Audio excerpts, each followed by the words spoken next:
Nizamabad parliament Lok Sabha ఎన్నికలకు అధికారులు సర్వం సిద్ధం చేశారు. మనము ఏదైతే నిజామాబాద్ పార్లమెంట్ నియోజకవర్గంలో ఈ రోజు సోమవారం ఉదయం 7 గంటలకు ఇప్పుడే కొద్ది క్షణాల క్రితమే పోలింగ్ ప్రారంభమైంది. అయితే ఈ రోజు ఉదయం 7 గంటల నుంచి సాయంత్రం 6 గంటల వరకు పోలింగ్ జరగనుంది. అయితే మొత్తము 7 నియోజకవర్గాల్లో అటు జగిత్యాల, కొరుట్ల, అదేవిధంగా నిజామాబాద్ అర్బన్, నిజామాబాద్ రూరల్తో పాటు ఇక్కడ ఆర్మూర్, బోధన్, బాన్సువాడ నియోజకవర్గంలోని కొంత భాగము ఏదైతే రుద్రూరు, తర్వాత ఇక్కడ కోటగిరి, వర్ని, మోస్రా కొంత భాగంలోని ఓటర్లందరూ ఈరోజు పోలింగ్ కేంద్రాలకు తరలి వస్తున్న సందర్భాలు మనకు కనిపిస్తున్నాయి. అయితే ప్రధానంగా మనకు దాదాపు ఏదైతే 29 మంది అభ్యర్థులు మనకు ఈ నిజామాబాద్ పార్లమెంటు నియోజకవర్గం నుంచి పోటీలో ఉన్నారు. అయితే ప్రధానంగా భారతీయ జనతా పార్టీ, అదేవిధంగా ఏదైతే కాంగ్రెస్ పార్టీ, తర్వాత బీఆర్ఎస్ పార్టీతో పాటు ఇండిపెండెంట్ అభ్యర్థులు మొత్తంగా 29 మంది అభ్యర్థులు మనకు పోటీలో ఉన్నారు.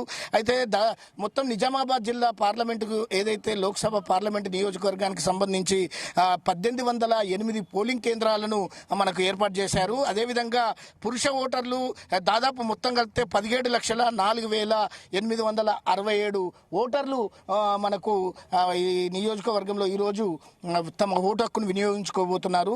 అయితే ఇందులో మహిళా ఓటర్లు 8,98,647 ఓటర్లు మనకు తమ ఓటు హక్కును వినియోగించుకోబోతున్నారు. అదేవిధంగా దీనిలో పురుష ఓటర్లు 8,06,130 మంది మనకు ఈరోజు తమ ఓటు హక్కును వినియోగించుకోబోతున్నారు. అయితే మొత్తానికైతే ఇందులో ట్రాన్స్జెండర్స్ 90 మంది, అదేవిధంగా మనకు పోలింగ్ సిబ్బంది దాదాపు 7,733 మందిని మనకు ఏర్పాటు చేయడం జరిగింది. అయితే పోలింగ్ అయితే దీనికి సంబంధించి ప్రిసైడింగ్ అధికారితో పాటు అసిస్టెంట్ ప్రిసైడింగ్ అధికారి, అదేవిధంగా వారితో పాటు ఎన్నికల సిబ్బందిని కూడా ఏర్పాటు చేశారు. దాదాపు మనకు వెబ్ కాస్టింగ్, తర్వాత అటు లోపల బయట 2 చోట్ల కూడా మనకు వెబ్ కాస్టింగ్ అనేది మనకు ఏర్పాటు చేయడం జరిగింది. అయితే ప్రధానంగా మనం చూసుకుంటే దాదాపు మనకు ఏదైతే 3,000 మంది పోలీసులు ఈ నిజామాబాద్ పార్లమెంట్ నియోజకవర్గానికి సంబంధించి ఏదైతే పోలీస్ బందోబస్తులో వినియోగిస్తున్నారు. మనకు ఇప్పుడే ఒక ఓటరు ఓటు హక్కు తను వినియోగించుకొని వచ్చారు. చెప్పండి, ఇప్పుడు 7 గంటలకు ఓటింగ్ ప్రారంభమైంది కదా, మీరు ఓటు వేశారా? వేశాను. ఎక్కడి నుంచి వచ్చారు? నిజామాబాద్. ఇది లోకల్. ఎక్కడ? నిజామాబాద్ లోకల్. అంటే ఎట్లా అనిపించింది? ఇప్పుడు ఫస్ట్ ఓటు నువ్వు వేసినావు కదా, ఎట్లా ఫీల్ అవుతున్నావు? హ్యాపీగా ఫీల్ అవుతున్నా. చాలా హ్యాపీగా ఫీల్ అవుతున్నాను. అంటే ఇంతకుముందు వేసినా కానీ ఇది దట్ మార్నింగ్ ఫస్ట్ ఓటు నాది. ఫస్ట్ నీదేనా? First vote. ఎట్లా ఫీల్ అవుతున్నావు? చాలా హ్యాపీగా ఫీల్ అవుతున్నాను. తర్వాత ఓటు హక్కు నువ్వు ఎక్కువగా వినియోగించుకోవడానికి ప్రభుత్వం కూడా బాగా ప్రచారం చేసింది కదా? చాలా ప్రచారం చేసింది. ఈ ప్రచారం చేసింది కాబట్టి కంపల్సరీగా ఓటు హక్కుని అందరూ వినియోగించుకోవాలి. ఎందుకంటే మన హక్కు అది. అంతేగాని హక్కుని దుర్వినియోగపరచడం, డబ్బులకి ప్రలోభపడడం అది పద్ధతి కాదు. మన స్వేచ్ఛ కొరకు, మన ప్రజాస్వామ్యంలో మన ప్రభుత్వం మంచి ప్రభుత్వాన్ని ఎన్నుకోవడం కొరకు ఓటు హక్కుని ఖచ్చితంగా వినియోగించుకోవాలని మిగతా ఎవరైనా ఓటర్లు ఉన్న వాళ్ళందరికీ నేను విజ్ఞప్తి చేస్తున్నాను నా తరపు నుంచి. ఎట్లుంది ట్రెండ్? ఎట్లుంది ఓవరాల్ గా? ఎట్లా అనిపిస్తుంది? ట్రెండ్ అయితే బాగానే ఉంది. ఇంత ముందు కంటే ఈసారి క్లౌడ్ ఎక్కువ పెరిగేటట్టున్నది. ఇంతకుముందు చాలా తక్కువ ఉంటుండే పోలింగ్ శాతం. ఈసారి పెరిగే అవకాశాలు ఎక్కువనే కనబడుతున్నాయి. ఎందుకంటే ఎన్నికల కమిషన్ కూడా చాలా ప్రచారం చేయడం జరిగింది ఇటు విషయంలో. కాబట్టి కన్నా నేను అనుకుంటున్నాను, ఐ హోప్ దట్ కంపల్సరీ పెరిగే అవకాశం కూడా, శాతం పెరిగే అవకాశం కూడా ఉంది అని అనుకుంటున్నాను. ఓటింగ్ శాతం పెరిగే అవకాశం ఉన్నది అనుకుంటున్నాను. పూర్తిగా ప్రచారం జరిగింది. చాలా మటుకు జరిగింది, ప్రచారం జరిగింది. అది ఏ పార్టీ ప్రచారం అయినా సరే కానీ మొత్తం మీద అయితే ప్రచారం జరిగింది. మొత్తం మీద పబ్లిక్ లోకి అవేర్నెస్ వెళ్ళింది. అంటే ఓటు హక్కు వినియోగించుకోవాలని. ఇంతకుముందు ఏంటంటే ఓటేస్తారు ఇంటికి ఉందాం, మనకేం అవసరం అన్నట్టు ఉండే. కానీ ఈసారి అట్లా కాదు, కంపల్సరీ ఓటు వేయాలి, ఎవరన్నా ఒకరిని ఎన్నుకోవాలి అన్నట్టుగా ఉన్నారనమాట జనాలు అని నేను అనుకుంటున్నాను. నేనైతే నా ఓటునైతే దుర్వినియోగపరచకుండా, నాది కానీ, మా మదర్ది కానీ, మా మిసెస్ది కానీ ఎవరిది కూడా దుర్వినియోగపరచకుండా మొత్తం మీద ఓటు హక్కు వేయడానికి తీసుకొని రావడం కూడా జరిగింది. మనం చూస్తున్నాం ఇప్పుడిప్పుడే కొంతమంది తమ ఓటు హక్కు కోసం వారు పోలింగ్ కేంద్రాలకు వెళ్తున్నట్లుగా మనకు కనిపిస్తుంది. వారిని చూస్తున్నాం. రండి, ఇక్కడికి రండి. ఎక్కడి నుంచి వచ్చారు మీరు? ఆర్ఎస్ సమాజ్ నుంచి వాకింగ్ నుంచి ఇటే వచ్చినాము. పొద్దున్నే ఓటాకు వినియోగించుకుందామని ఉత్సాహంతో వచ్చినాము. ఎంతో ఆనందంగా. ఏర్పాట్లు చాలా బాగున్నాయి, చాలా బాగా చేసిండ్రు. అన్ని ఏర్పాట్లు, టెంట్లు అవి అన్ని కూడా చాలా బాగా చేసిండ్రు. ఓటర్స్ కి ఇబ్బంది కలగకుండా ఇక్కడ హెల్పింగ్ కూడా బాగా చేస్తున్నారు. స్లిప్లు కూడా ఇచ్చారా? స్లిప్స్ కూడా ఇంటి దగ్గరకు వచ్చినాయి మాకు. ఇది తీసుకునే వచ్చినాం ఇక్కడికి. ఎటువంటి ఇబ్బంది లేకుండా డైరెక్ట్ గా చూపించేస్తున్నారు. మాది 149 వచ్చింది. పూర్తిగా చూపించేస్తున్నారు. ఈజీగా ఉంది. చాలా ఏర్పాట్లు చాలా బ్రహ్మాండంగా చేసిండ్రు. ఇక్కడైతే చాలా గతంలో వివిధ పార్టీల నుంచి స్లిప్లు వచ్చేటి, ఈసారి రాలేవు కదా? కేవలం ఈసారి రాలేవు. మరి గవర్నమెంట్ తరపునే పంచినరా ఎట్లా చేసారు కానీ మొత్తం మీద మాకైతే వచ్చినాయి. ఇంటి దగ్గరికి వచ్చినాయి స్లిప్స్, తీసుకునే వచ్చినాం. ఇప్పుడు మన కొంతమంది మహిళా ఓటర్లు కూడా ఉత్సాహంగా పాల్గొంటున్నారు. చెప్పండి అమ్మా, మీరు ఎక్కడి నుంచి వచ్చిర్రు, ఏంది అసలు? చాలా ఉత్సాహంగా ఓటు వినియోగించుకుంటున్నారు. మేము ఇక్కడ నుంచే కోటగల్లి నిజామాబాద్. మేము ఇక్కడ ఓటు వేయడానికి శివాజీ నగర్. ఏంది అంటే పొద్దున్నే వస్తున్నారు కదా ఉత్సాహంగా? పొద్దున్న అంటే మాకు డ్యూటీ ఉందండి. మేము డ్యూటీ ఉంది, మాకు ఓటు వేయడానికి వెళ్ళి మళ్ళీ డ్యూటీలో జాయిన్ కావాలి.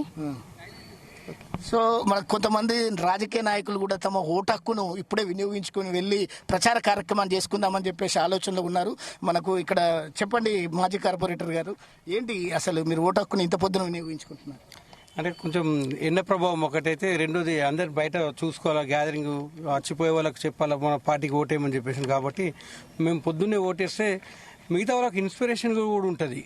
లీడర్లు కూడా పోయి లైన్లలో కూడా వేసేసిన ఓట్లు వాళ్ళు వేసినప్పుడు మనం కూడా లైన్లో ఉండాలా, వేయాలని చెప్పేసి అనేది ఒకటి ఇంటిమేషన్ ఇచ్చినట్టుగా ఉంటుందని చెప్పేసి మేమే ముందుగా ఓటేస్తున్నాం. ఎట్లున్నాయి ఇక్కడ? ఎన్ని పోలింగ్ కేంద్రాలను ఎట్లా ఏర్పాటు చేసి బాగానే ఉందా?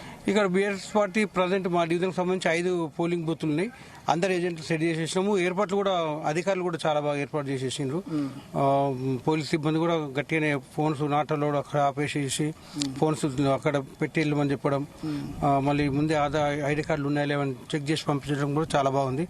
ఇట్లా అయితే అక్కడ తొందరగా ఓటింగ్ అయిపోతుంది అనేది కూడా ఉంటుంది. లైన్లో ఎక్కువసేపు వెయిట్ చేసే అవసరం ఉండదు అనుకుంటున్నాం. అంటే కేంద్ర బలగాలు కూడా దిగినాయి కదా మనకి ఇక్కడ. ఎట్లుంది అక్కడ? కట్టుదిట్టమైన ఏర్పాట్లు ఉన్నాయి. కట్టుదిట్టమైన ఏర్పాట్లు ఎక్కడెక్కడ 200 మీటర్స్ ముగ్గు పోసేసిండ్రు. మీరు ఎవరైనా అక్కడనే ఉండాలి, లీడర్స్ లోపలికి రావడానికి వీల్లేదని చెప్తున్నారు. చాలా బాగుంది. ఇలాగే చేయాలి కూడా. ఇది కోటగల్లి శంకర్ భవన్ పోలింగ్ కేంద్రం చాలా సమస్యాత్మక కేంద్రం అనేది ఉంది కదా, ఎట్లుంటది ఇక్కడ సాయంత్రం వరకు? లాస్ట్ టైం కూడా ఇక్కడ ఎంపీ ఎలక్షన్ అప్పుడు చాలా గొడవలు అయినాయి, కేసులు కూడా అయినాయి. అంతా సామరస్యంగా చేసుకోవాలని చెప్పేసి నా ఉద్దేశము. బాగానే ఉంటుంది అనుకుంటున్నా. ఎవరైనా కూడా వాళ్ళ పార్టీకి సంబంధించిన వాళ్ళ కోసం సపోర్ట్ చేస్తూ ఉంటారు, ఉరుతూ ఉంటారు. దాని అక్కడికి వెళ్ళి ఇబ్బంది అవుతుంది. కానీ ఎవరు ప్రచారం మట్టుకు చేసుకుంటే బాగుంటుంది నా ఉద్దేశం. సో మొత్తానికి మనకు దాదాపు 3000 మంది పోలీస్ సిబ్బందిని మనకు ఏర్పాటు చేశారు. దీనిలో ఒక 9 మంది అడిషనల్ సిపిలు, అదేవిధంగా ఓవరాల్గా మనకు ఏదైతే 19 మంది ఏసీపీలు, డిఎస్పీలతో పాటు దాదాపు మనకు 64 మంది ఏదైతే ఎస్ఐలు, తర్వాత సిఐలు, 39 మంది సిఐలు, 64 మంది ఎస్ఐలు, దాదాపు కొత్తగా మొన్ననే నియమించబడ్డ 1300 మంది కానిస్టేబుల్. ఓవరాల్గా చూస్తే 3000 మంది మనకు పోలీస్ ఏదైతే పోలీసులను వినియోగిస్తున్నారు. అంతేకాకుండా మనకు చూసుకుంటే దాదాపు 7 బెటాలియన్స్ ఏదైతే కేంద్ర బలగాలు మనకు జాతీయం నుంచి ఇక్కడికి దిగాయి. అదేవిధంగా ఒక 5 బెటాలియన్లకు సంబంధించి మన రాష్ట్ర పోలీసు శాఖ ఇక్కడ కేటాయించింది. మొత్తానికైతే అడుగడుగున భారీ బందోబస్తు మధ్య పోలీసులు గట్టి నిఘానే ఏర్పాటు చేశారు. దాదాపు పోలింగ్ కేంద్రానికి 100 మీటర్లు దూరంలో ఎవరిని కూడా అనుమతించడం లేదు. అదేవిధంగా రాజకీయ పార్టీల నేతలను కూడా దాదాపు 200 మీటర్ల దూరంలోనే ఉండి వాళ్ళ పోలింగ్ కేంద్రాలకు సంబంధించిన ఓటర్లను ప్రసన్నం చేసుకునే దానికి కల్పించారు. అయితే మనకి ఇంకా చాలా చూసుకుంటే మనకు ఓవరాల్గా చూస్తే దాదాపు మనకు ఈ సీసీ కెమెరాలను 2507 సీసీ కెమెరాలను మనకు ఇక్కడ ఏర్పాటు చేయడం జరిగింది. అదేవిధంగా మనకు సమస్యాత్మక పోలింగ్ కేంద్రాలను 506 పోలింగ్ కేంద్రాలను మనకు ఇక్కడ ఏదైతే ఈ సమస్యాత్మక కేంద్రాలుగా గుర్తించారు. మొత్తానికైతే బ్యాలెట్ ఏదైతే యూనిట్ 4497 బ్యాలెట్ యూనిట్లు, అదేవిధంగా కంట్రోల్ రూములకు సంబంధించి కంట్రోల్ యూనిట్లు 2293 యూనిట్లు మనకు కేటాయించారు. ఒక్కసారి ఇక్కడ పోలింగ్ జస్ట్ మనం చూసుకుంటే ఇక్కడ అభ్యర్థులకు సంబంధించిన ఎలక్షన్ కమిషన్ ఆఫ్ ఇండియా సంబంధించి అభ్యర్థుల జాబితాను మనకు ఇక్కడ ఏర్పాటు చేయడం జరిగింది. అయితే పోటీలో భారతీయ జనతా పార్టీ నుంచి అరవింద్ ధర్మపురి, అదేవిధంగా భారత రాష్ట్ర సమితి పార్టీ నుంచి గోవర్ధన్ బార్జిరెడ్డి, అదేవిధంగా ఇండియన్ నేషనల్ కాంగ్రెస్ పార్టీ నుంచి జీవన్ రెడ్డి, ఏదైతే తాటిపర్తి జీవన్ రెడ్డి, అదేవిధంగా మిగతా పుప్పాల లింబాద్రి, మిగతా వీళ్ళందరూ చూసుకుంటే దాదాపు 29 మంది అభ్యర్థులు మనకు పోలింగ్లో ఉన్నారు. అదేవిధంగా మనకి ఇక్కడ చూస్తే ఇది 148వ ఏదైతే పోలింగ్ కేంద్రము. ఇక్కడ టోటల్గా ఒక 685 మంది ఇక్కడ ఓటర్లు తమ ఓటు హక్కును వినియోగించుకోబోతున్నారు. కొద్దిగా మనం ఇక్కడ పోలింగ్ కేంద్రం దగ్గర చూస్తుంటే జాతీయ బలగాలు, అదేవిధంగా రాష్ట్ర పోలీసు వ్యవస్థ కూడా ఇక్కడ కట్టుదిట్టమైన ఏర్పాట్లను మనకు చేసినట్లుగా కనిపిస్తుంది. మనం జస్ట్గా ఇక్కడికి వెళ్ళి బయటకు వెళ్ళి చూస్తే పోలింగ్ ప్రక్రియ అనేది మనకు ప్రిసైడింగ్ అధికారితో పాటు అసిస్టెంట్ ప్రిసైడింగ్ అధికారి, అదేవిధంగా ఎన్నికల సిబ్బంది పూర్తి ఏర్పాట్లను సర్వం సిద్ధం చేశారు. అయితే మనకు దాదాపు మొత్తం ఈ నిజామాబాద్ పార్లమెంటు నియోజకవర్గంలో ఈ కంట్రోల్ యూనిట్లు 2293, అదేవిధంగా బ్యాలెట్ యూనిట్లు 4497, అదేవిధంగా మనకు వివిప్యాట్లు 2511, మొత్తంగా ఇవన్నిటిని ఏర్పాటు చేశారు. ఇప్పుడే మనకు ఒక ఓటు హక్కును వినియోగించుకున్న మహిళ మనకు బయటకు వచ్చింది. చెప్పమ్మా, ఏ విధంగా ఫీల్ అవుతున్నావు? హ్యాపీగానే ఉంది సార్. అంటే నా ఓటు హక్కు వినియోగించుకున్నా కాబట్టి. అది పోస్టల్ది లేట్ అయిపోయింది. నేను as a Nandigam Panchayat secretary, postal late అయిన ఉండే. అయితే ఇక మళ్ళీ ఇక్కడ వచ్చి వేసి వెళ్దాం అనేసి వచ్చిన ఓటు హక్కు వినియోగించుకొని వెళ్తున్నాను. ఫీల్ అవుతున్నారు? హ్యాపీగానే ఫీల్ అవుతున్నా. ఎందుకంటే నా 5 yearsకి ఒకసారి వస్తుంది. మన ఓటు మనం ఉపయోగించుకుంటేనే బాగుంటుందని, అంటే సరైన వాళ్ళని ఎన్నుకుంటామని, అంటే దేశ భవిష్యత్తును కూడా మనం నిర్ణయించగలుగుతాం. మన ఓటు హక్కుని వినియోగించుకుంటే మన దేశ భవిష్యత్తును కూడా మనం నెరవేర్చుకోగలుగుతాం. ప్లస్ హ్యాపీగా. అంటే మహిళా ఓటర్లు ఎక్కువ సంఖ్యలో రావచ్చా ఇక్కడనా సార్? రావచ్చు, వస్తారు. అందరు అప్డేటే ఉన్నారు మహిళలందరూ.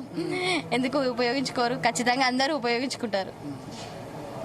సో మహిళలు ఉత్సాహంగా తమ ఓటు హక్కును వినియోగించుకొని వారు ఇప్పుడిప్పుడే తమ విధిలోకి వెళ్తున్నారు. అయితే మనం చూసుకుంటే ఇక్కడ ఏదైతే మనం జస్ట్ అక్కడ వివిప్యాట్స్ మనకు జనరల్గా చూసుకుంటే ఇవన్నిటినీ అంటే భారీగా బందోబస్తు మధ్యలోనే జాతీయ బలగాలు, ఇటు రాష్ట్ర పోలీసు వ్యవస్థ బలగాల మధ్యలో మనకి ఇక్కడ పోలింగ్ నిర్వహించబోతున్నారు. అయితే మనకు మొత్తంగా ఈ ఓవరాల్గా నిన్న పరిస్థితి చూస్తే మాత్రం కొద్దిగా మనకు ఏదైతే నిన్నటి పరిస్థితిని దాదాపు వర్షం వచ్చే సూచనలు, ఈదురుగాలు వర్షం వచ్చే సూచనలు మనకు ఎక్కువగా మనకు నిన్న కనిపించాయి. అదేవిధంగా మనకు ఓవరాల్గా చూస్తే దాదాపు నిన్న పంపిణీ కేంద్రాల వద్ద ఏదైతే అధికారులు కొద్దిగా గందరగోళానికి గురయ్యారు. భారీ వర్షం వస్తుందన్న కారణంగా నిన్న పంపిణీ డిస్ట్రిబ్యూషన్ కేంద్రాల వద్ద కొద్దిగా గందరగోళం ఏర్పడ్డప్పటికీ కూడా తర్వాత వాతావరణం సహకరించడము, అదేవిధంగా ఈరోజు ఉదయం కూడా వర్షం లేకపోవడంతో కూడా అధికారులు కానీ పోలీస్ సిబ్బంది కానీ ఊపిరి పీల్చుకున్నట్టుగా అన్నా.